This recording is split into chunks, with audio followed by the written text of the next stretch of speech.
서울 외곽의 신축 아파트 단지는 봄볕을 받으며 평화로워 보였습니다.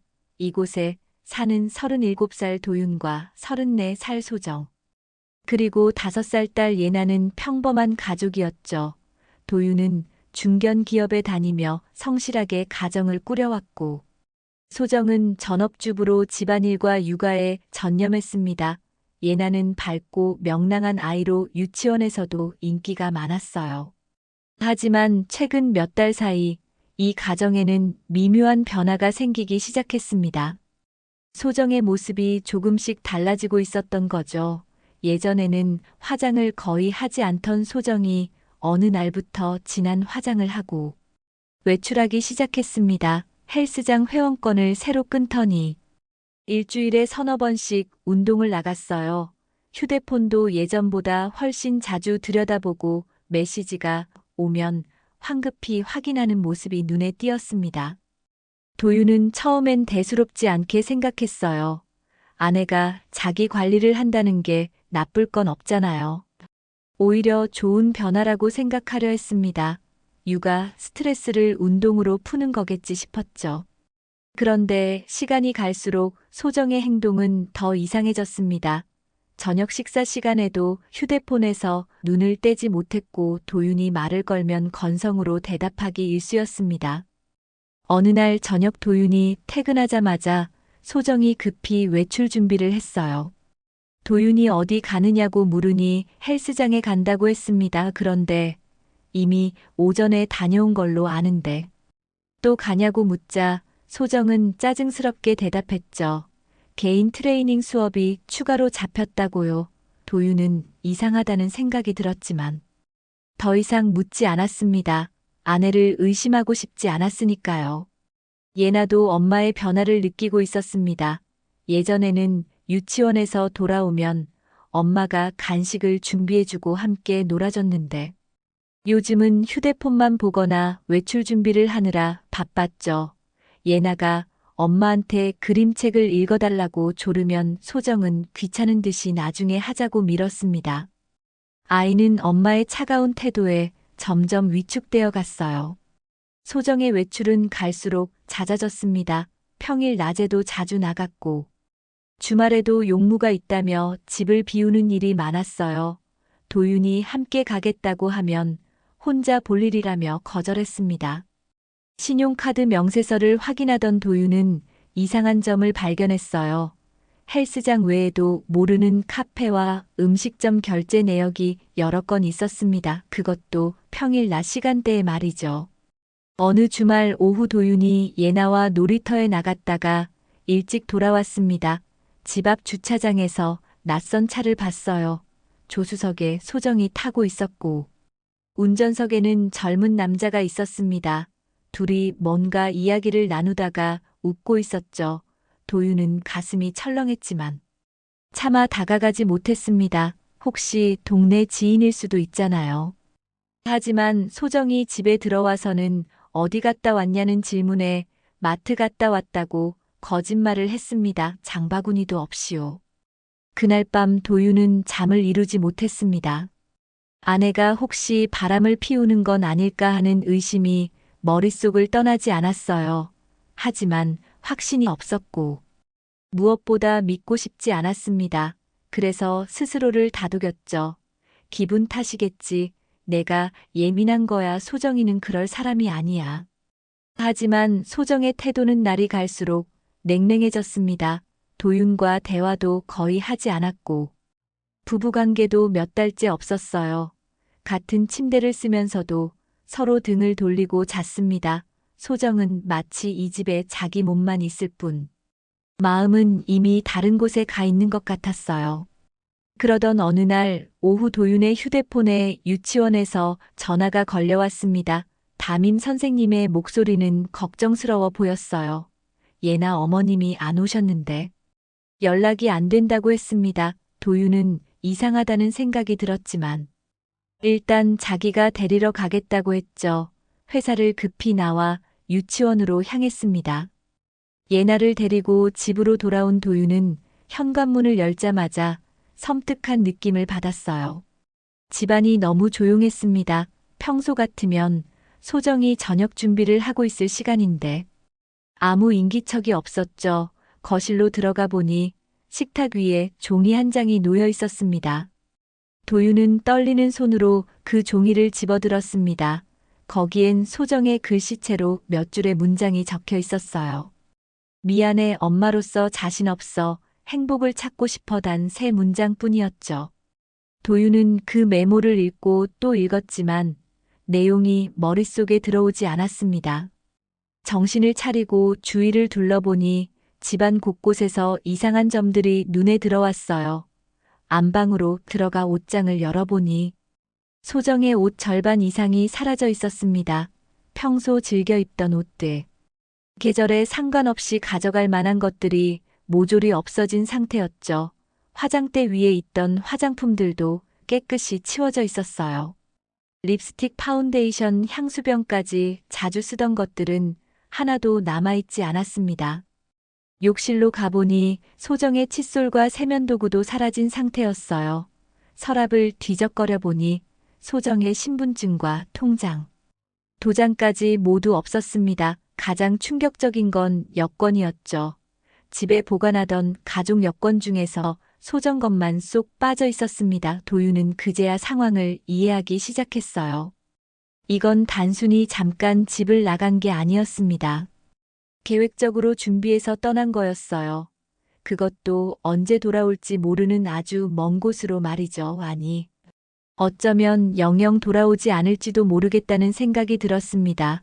거실로 나온 도윤은 소파에 주저앉았어요.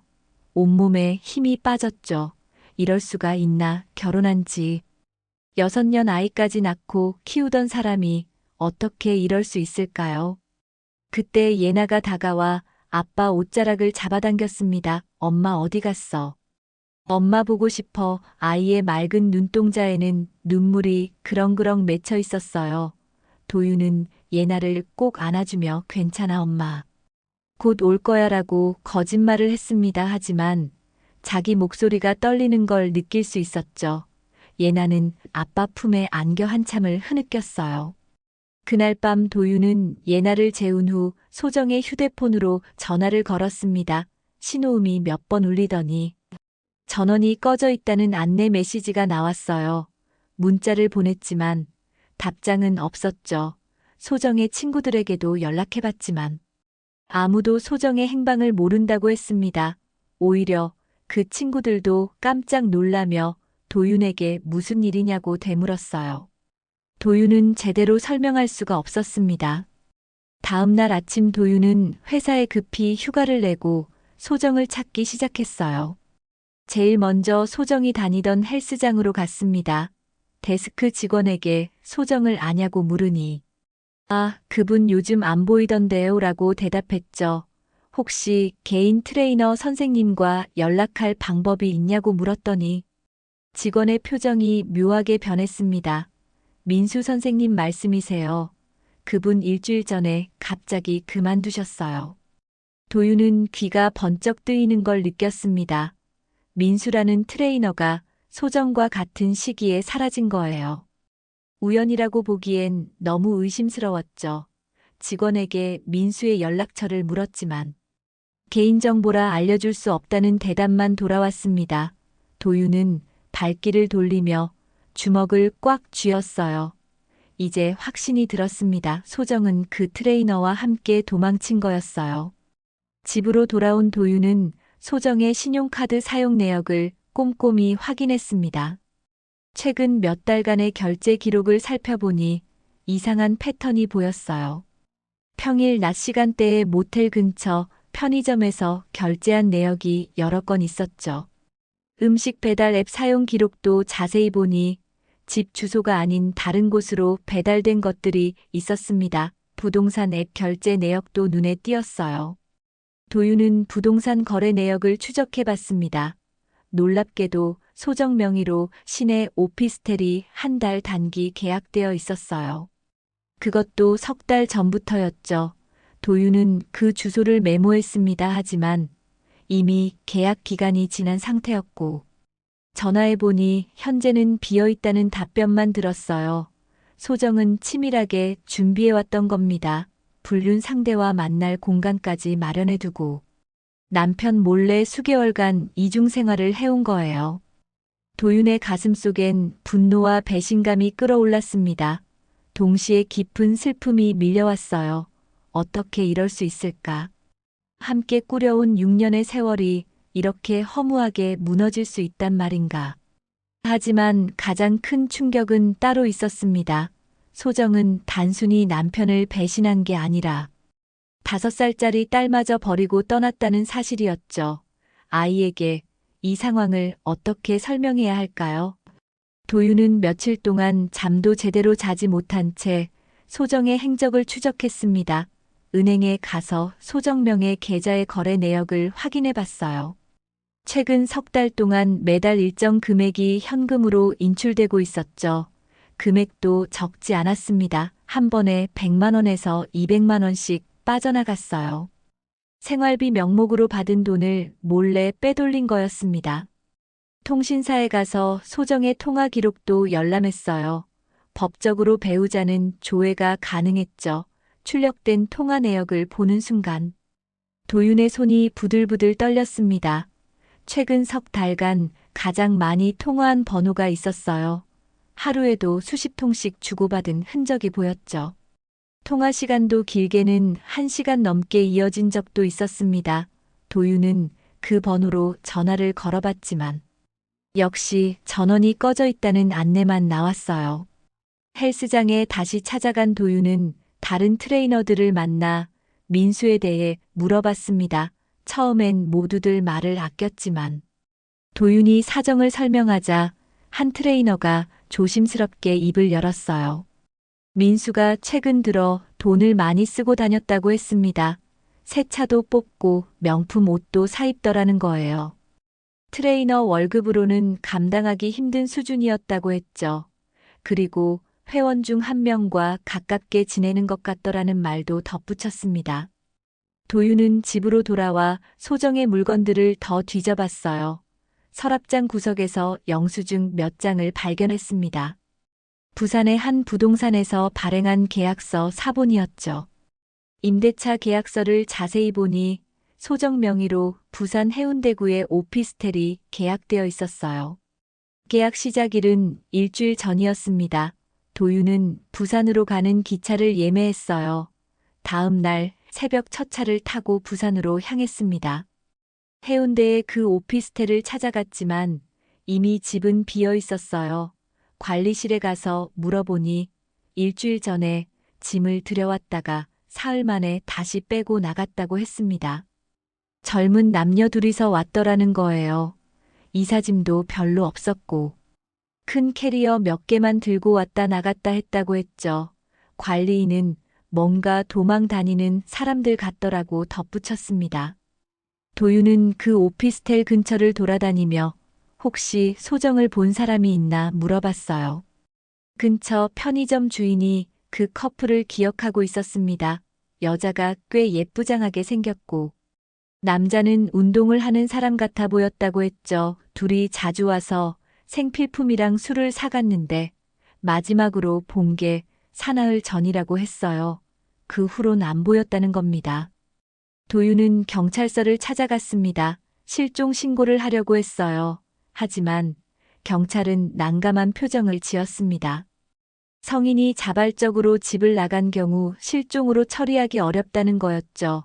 게다가 메모까지 남기고 갔으니 가출에 가깝다고 했어요. 다만 미성년 자녀를 유기한 것은 범죄 행위이니 고소를 할 수 있다고 조언해줬습니다. 도윤은 고소장을 작성했어요. 아내 소정을 아동유기죄와 간통죄로 고소한다고 적었습니다. 경찰 조사가 시작되면서 조금씩 진실이 드러나기 시작했어요. 소정의 휴대폰 위치 추적 기록을 확인해 보니 마지막 신호가 부산항 국제 여객 터미널 근처에서 잡혔습니다. 그리고 그 후로는 완전히 끊겼어요. 출입국 기록을 조회해 보니 충격적인 사실이 밝혀졌습니다. 소정은 나흘 전 부산항에서 출국했더군요. 그것도 일본 오사카행 페리를 타고 말이죠. 더 놀라운 건 소정과 함께 출국한 사람의 명단에 민수라는 이름이 있었다는 겁니다. 나이는 32, 직업란에는 무직으로 적혀 있었어요. 둘은 함께 일본으로 도주한 거였습니다. 아동을 유기하고 불륜 상대와 함께 국외로 도피한 거죠. 경찰은 이 사실을 도윤에게 알려주며 국제 공조 수사를 진행할 수 있다고 했지만 시간이 오래 걸릴 거라고 했습니다. 도윤은 그 자리에 주저앉을 뻔했어요. 일본까지 도망갔다니 정말 돌아올 생각이 없는 거였습니다. 아니, 어쩌면 영영 돌아오지 않을지도 모르죠. 소정은 예나를 완전히 버린 겁니다. 5살짜리 어린아이를 두고 불륜남과 함께 외국으로 도망친 거예요. 도윤은 분노보다 허탈함이 먼저 밀려왔습니다. 이렇게까지 할 수 있는 사람이었나 싶었죠. 도윤은 법률사무소를 찾아갔습니다. 유명한 가정법 전문 변호사에게 상담을 받기 위해서였죠. 변호사는 도윤의 이야기를 듣고 나서 심각한 표정을 지었어요. 아내분은 고의적 아동유기와 불륜 혐의가 매우 명확합니다. 이건 중대한 범죄 행위예요. 변호사는 이혼 소송과 형사 고소를 동시에 진행하는 게 좋겠다고 조언했습니다. 다만 문제는 현재 해외에 있어서 송달이 쉽지 않을 거라고 덧붙였죠. 변호사는 소정의 재산 상태도 확인해 보자고 했어요. 도윤과 함께 구청에 가서 소정의 주민등록 전입 기록을 떼어봤습니다. 놀랍게도 소정은 출국하기 이틀 전에 부산의 그 오피스텔로 전입신고를 해놨더군요. 그리고 출국 당일날 다시 전출신고를 했습니다. 주소를 이리저리 옮겨가며 추적을 어렵게 만든 거였어요. 완전히 계획적인 도주였습니다. 은행 계좌 조회 결과도 충격적이었어요. 소정 명의의 통장에 남아있던 돈은 겨우 10만 원 정도였습니다. 그 외에 생활비로 모아뒀던 적금도 이미 한 달 전에 전부 해지한 상태였죠. 총 2천만 원이 넘는 돈이었어요. 그 돈을 현금으로 찾아서 어디론가 옮긴 겁니다. 아마 민수와 함께 일본 생활 자금으로 쓰려고 한 게 분명했죠. 변호사는 재산 보전을 위해 가압류 신청을 하자고 했습니다. 하지만 이미 소정 명의로 된 재산은 거의 남아있지 않았어요.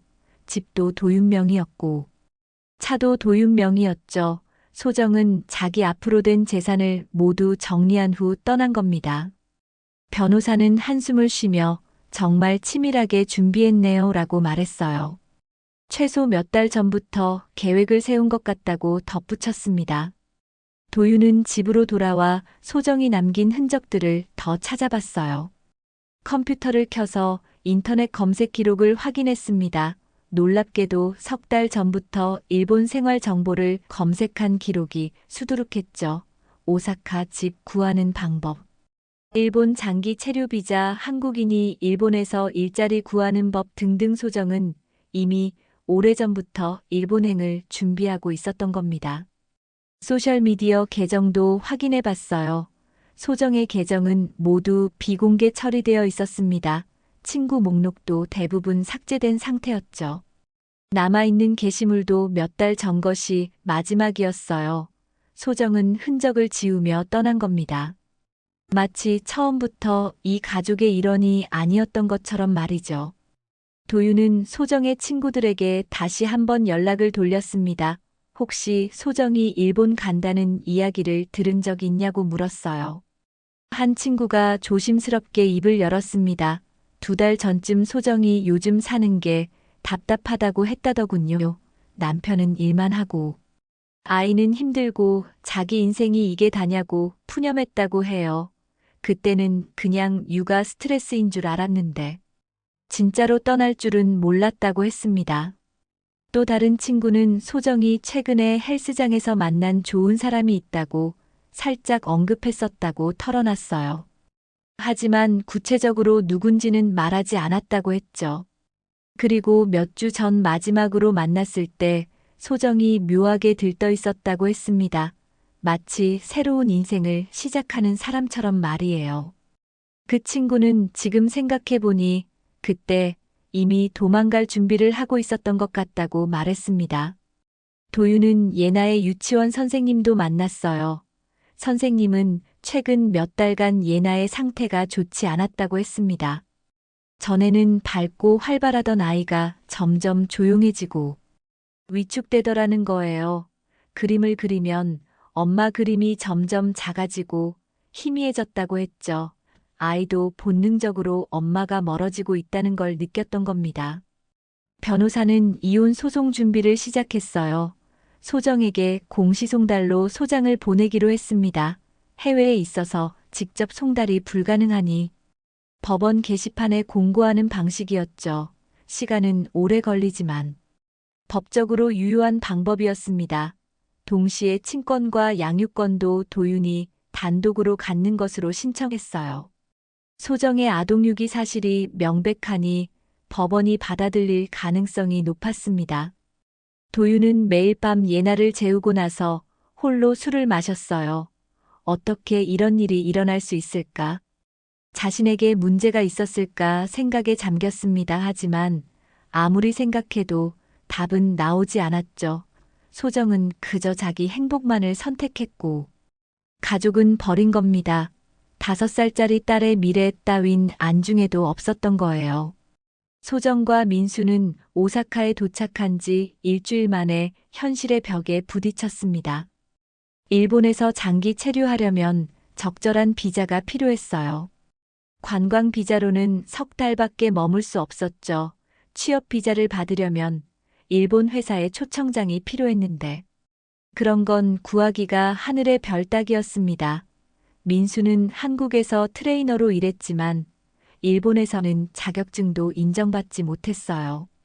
둘은 오사카 외곽의 허름한 원룸에 짐을 풀었습니다. 월세는 한국 돈으로 70만 원 정도였지만 보증금이 따로 없는 대신 매달 내야 했죠. 소정이 한국에서 가져온 돈은 2천만 원 정도였어요. 처음엔 그 돈이면 충분하다고 생각했습니다. 하지만 일본 물가는 생각보다 높았고 수입 없이 쓰기만 하니 돈이 빠르게 줄어들었죠. 민수는 일자리를 구하려 돌아다녔지만 번번이 거절당했어요. 언어 문제도 있었고 비자 문제도 걸렸습니다. 결국 민수는 제일 한국인이 운영하는 공사장에서 막노동을 시작했어요. 하루 일당은 10,000엔 정도 한국 돈으로 10만 원 남짓이었습니다. 한국에서 트레이너로 벌던 돈의 절반도 안 됐죠. 게다가 매일 일이 있는 것도 아니어서 한 달에 20일 정도밖에 일하지 못했어요. 소정도 일자리를 찾았지만 쉽지 않았습니다. 일본어를 거의 못하는 데다 비자 문제 때문에 정식으로 고용해주는 곳이 없었어요. 결국 제1교포가 운영하는 식당에서 설거지 일을 시작했습니다. 월급은 80만 원 정도였죠. 한국에서 전업주부로 지낼 때보다 훨씬 힘들었어요. 하루 8시간씩 서서 일하고 나면 허리와 다리가 욱신거렸습니다. 한 달이 지나자 둘 사이의 분위기가 싸늘해지기 시작했어요. 민수는 자기가 벌어온 돈으로는 생활비가 부족하다며 소정에게 가져온 돈을 더 쓰자고 했습니다. 소정은 그 돈을 아껴야 한다고 거절했죠. 민수는 화를 냈어요. 그럼 당신이 더 벌어오든가 여기까지 와서 고생하는 게 이게 뭐냐고 소리쳤습니다. 소정은 당신이 함께 가자고 했잖아 라고 맞받아쳤죠. 2달이 지나자 소정이 가져온 돈은 1,000만 원 아래로 떨어졌습니다. 월세 생활비 병원비까지 나가다 보니 생각보다 빨리 줄어든 거예요. 민수는 점점 더 예민해졌습니다. 술을 마시고 들어와서는 소정에게 화풀이를 했어요. 다 너 때문이야. 너만 아니었으면 이런 고생 안 했어 라고 소리쳤죠. 소정은 그럼 왜 나보고 같이 가자고 했느냐며 울먹였습니다. 석 달째가 되자 민수의 태도는 완전히 달라졌어요. 집에 들어오는 시간이 점점 늦어지더니 주말엔 아예 집에 오지 않는 날도 생겼습니다. 소정이 어디 갔다 오냐고 물으면 친구 만났다고 대충 얼버무렸죠. 하지만 소정은 알 수 있었어요. 민수의 옷에서 낯선 향수 냄새가 났고 핸드폰도 비밀번호를 바꿔버렸으니까요. 민수는 일본에서 다른 여자를 만나고 있었습니다. 어느 날 밤 민수가 술에 취해 집에 돌아왔어요. 소정이 요즘 왜 이러냐고 따져묻자 민수는 비웃듯이 말했습니다. 솔직히 말하면 이제 너랑은 못 살겠어. 처음엔 신선하고 좋았는데 막상 살아보니 아니더라라고요. 소정은 그럼 나보고 어떻게 하라는 거냐며 소리쳤죠. 민수는 냉정하게 대답했습니다. 각자 살자나도 내 인생 살아야지. 다음 날 아침 민수는 짐을 꾸렸어요. 소정이 매달리며 어떡하냐고 울부짖었지만 민수는 뿌리쳤습니다. 너도 알아서 살아 돈은 좀 줄 테니까 라며 50만 원을 던지듯 놓고 나가버렸죠. 소정은 바닥에 주저앉아 한참을 울었습니다. 낯선 나라 일본에서 홀로 남겨진 거예요. 돌아갈 곳도 없었고 의지할 사람도 없었습니다. 소정은 그제야 자신이 얼마나 큰 실수를 저질렀는지 깨달았어요. 남편 도윤과 딸 예나를 버리고 민수를 따라온 게 얼마나 어리석은 선택이었는지 말이죠. 하지만 이미 늦었습니다. 한국으로 돌아가고 싶어도 돌아갈 용기가 나지 않았어요. 자신이 저지른 일이 너무 큰 죄였으니까요. 소정은 그날부터 일본에서의 지옥 같은 나날을 견뎌내야 했습니다. 민수가 떠난 후 소정의 일본 생활은 완전한 지옥이었습니다. 혼자 남은 소정은 식당 일을 계속했지만 월급만으로는 생활하기 어려웠어요. 월세 70만 원에 식비와 교통비까지 내고 나면 남는 게 거의 없었죠. 민수가 놓고 간 50만 원도 한 달이 못 가서 바닥났습니다. 소정은 더 싼 집을 찾아 오사카 외곽의 낡은 고시원으로 옮겼어요. 방은 4평도 채 안 되는 좁은 공간이었고 화장실과 주방은 공용이었습니다. 관광 비자 기간이 끝나가자 소정은 큰 걱정에 빠졌어요. 비자를 연장하려면 한국으로 나갔다가 다시 들어와야 했습니다. 하지만 한국에 가면 경찰에 붙잡힐 게 뻔했죠. 결국 소정은 불법 체류자가 되었습니다. 신분이 불안정해지자 제대로 된 일자리를 구하기는 더욱 어려워졌어요. 제일 교포들 사이에서 돌아다니는 비공식 일자리만 전전했죠. 하루 벌어 하루 먹고 사는 신세가 되었습니다. 석 달이 더 지나자 소정의 건강도 나빠지기 시작했어요. 제대로 먹지 못하고 과로하다 보니 몸이 약해졌습니다. 어느 날 식당에서 일하다가 쓰러져서 병원에 실려갔죠. 하지만 보험이 없어서 치료비가 엄청나게 나왔습니다. 소정은 그때 처음으로 예나 생각이 났어요. 아이는 지금 어떻게 지내고 있을까? 아빠랑 둘이 잘 지내고 있을까? 엄마를 원망하고 있을까? 눈물이 멈추지 않았습니다. 1년이 다 되어갈 무렵 소정은 더 이상 일본에서 버틸 수 없다는 걸 깨달았어요. 남은 돈은 200만 원도 안 됐고 건강도 바닥났습니다. 무엇보다 예나가 너무 보고 싶었죠. 밤마다 꿈에서 예나가 나타나 엄마 어디 갔어 보고 싶어라고 울며 매달리는 환청이 들렸어요. 소정은 결국 한국행 비행기표를 끊었습니다. 돌아가면 어떤 처벌을 받을지 몰랐지만 이대로 있을 수는 없었어요. 인천공항에 내린 소정은 초라한 모습이었습니다. 1년 전 떠날 때 가져갔던 명품 가방은 이미 팔아버렸고 옷도 해지고 낡았어요. 머리카락은 푸석푸석했고 얼굴엔 주름이 깊게 패였습니다. 34밖에 안 된 나이였지만 40이 넘어 보였죠. 공항을 나오면서 소정은 체포될까봐 두려웠지만 아무 일도 일어나지 않았습니다. 아직 경찰이 자신의 귀국 사실을 모르는 것 같았어요. 소정은 예전에 살던 집으로 향했습니다. 하지만 그곳엔 이미 다른 가족이 살고 있었어요. 이사 온 지 반년 됐다는 새 입주자의 말에 소정은 막막했습니다. 도윤의 전화번호로 연락했지만 이미 사용하지 않는 번호였죠. 회사로 전화했더니 퇴사했다는 답변만 돌아왔어요.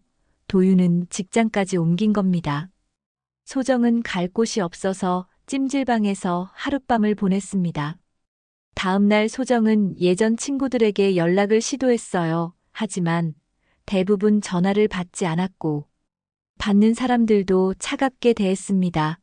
내가 무슨 낯짝으로 전화해 아이 버리고 도망간 게 얼마나 큰 뉴스였는지 아냐라며 핀잔을 주었죠. 한 친구는 도윤이 얼마나 힘들어했는지 아느냐며 화를 냈습니다.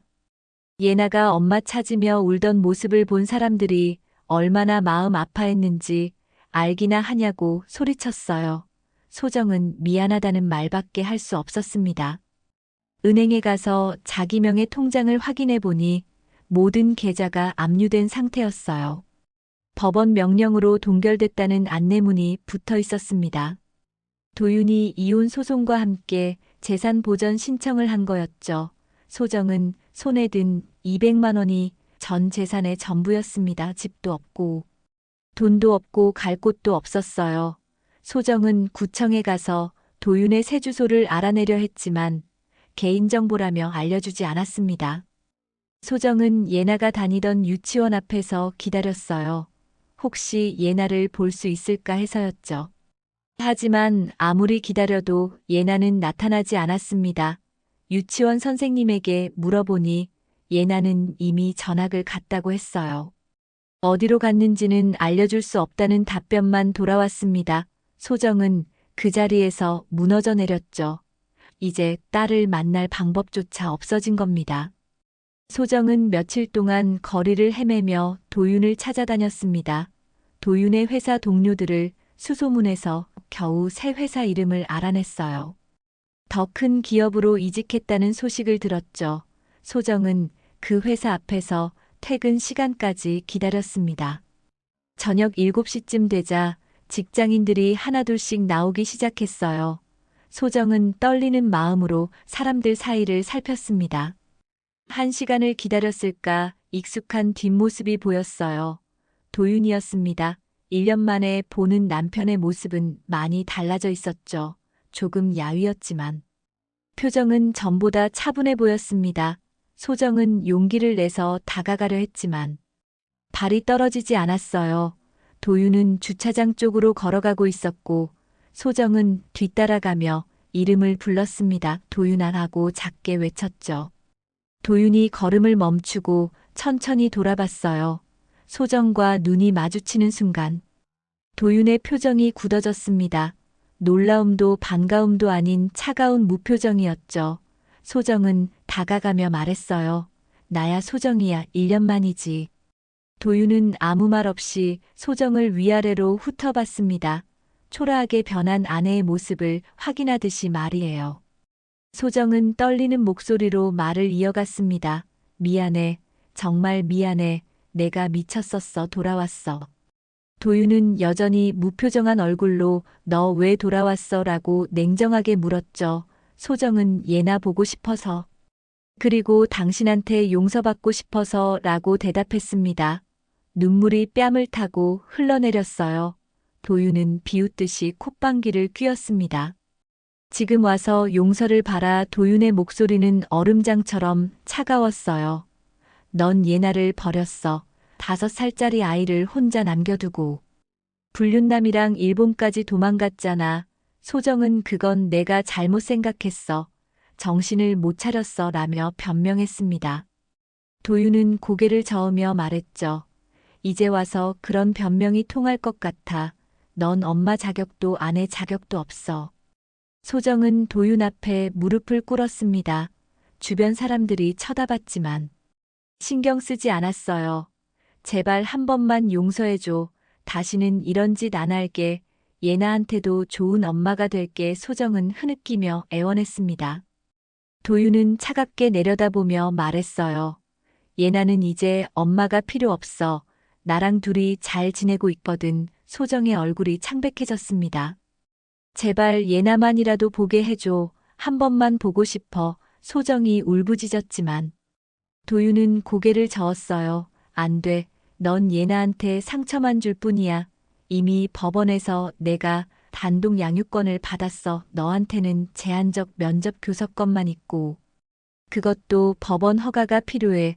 도윤의 말은 단호했습니다. 소정은 바닥에 주저앉아 목 놓아 울었죠. 도윤은 차 쪽으로 걸어가며 마지막으로 말했습니다. 소정아, 우리 끝났어. 이혼 소송은 이미 진행 중이고. 다음 달에 최종 판결 나와 법원에서 연락 갈 거야. 나타나든지 말든지 내 맘대로 해. 도윤은 차에 올라타고 시동을 걸었어요. 소정은 차 뒤를 쫓아가며 소리쳤습니다. 도윤아, 제발 제발 한 번만 기회를 줘. 하지만 차는 그대로 떠나갔죠. 소정은 주차장 바닥에 쓰러져 한참을 울었습니다. 지나가는 사람들이 힐끗힐끗 쳐다봤지만 아무도 다가오지 않았어요.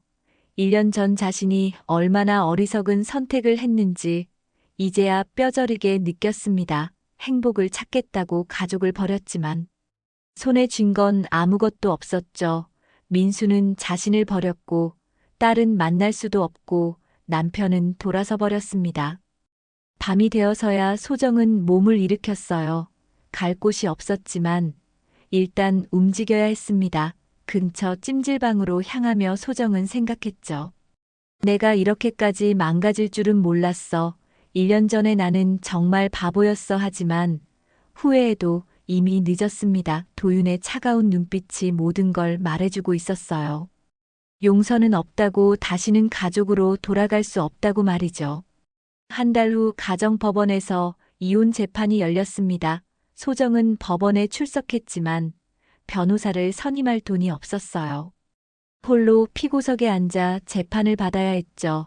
반면 도윤은 유능한 변호사와 함께 자리했습니다. 재판장에는 소정의 아동 유기 사실과 불륜 증거들이 빼곡히 제출되어 있었어요. 신용카드 사용 내역, 통화 기록, 출입국 기록 모두가 소정의 죄를 증명하고 있었습니다. 판사는 서류들을 살펴보며 심각한 표정을 지었어요. 피고는 미성년 자녀를 고의로 유기하고 불륜 상대와 함께 해외로 도주했습니다. 이는 명백한 범죄 행위입니다. 판사의 목소리는 단호했죠. 소정은 고개를 숙인 채 아무 말도 하지 못했습니다. 변명의 여지가 없었어요. 자신이 저지른 일은 어떤 이유로도 정당화될 수 없었으니까요. 재판은 2시간 만에 끝났습니다. 판사는 판결문을 낭독했어요. 원고와 피고의 이혼을 허가하며 친권 및 양육권은 원고인 아버지에게 단독으로 부여합니다. 피고는 원고에게 위자료로 3천만 원을 지급하고 매월 양육비로 50만 원씩 지급할 것을 명합니다. 면접교섭권은 피고에게 제한적으로 인정하되 월 1회 2시간으로 제한하며 반드시 법원이 지정한 장소에서만 이루어져야 합니다.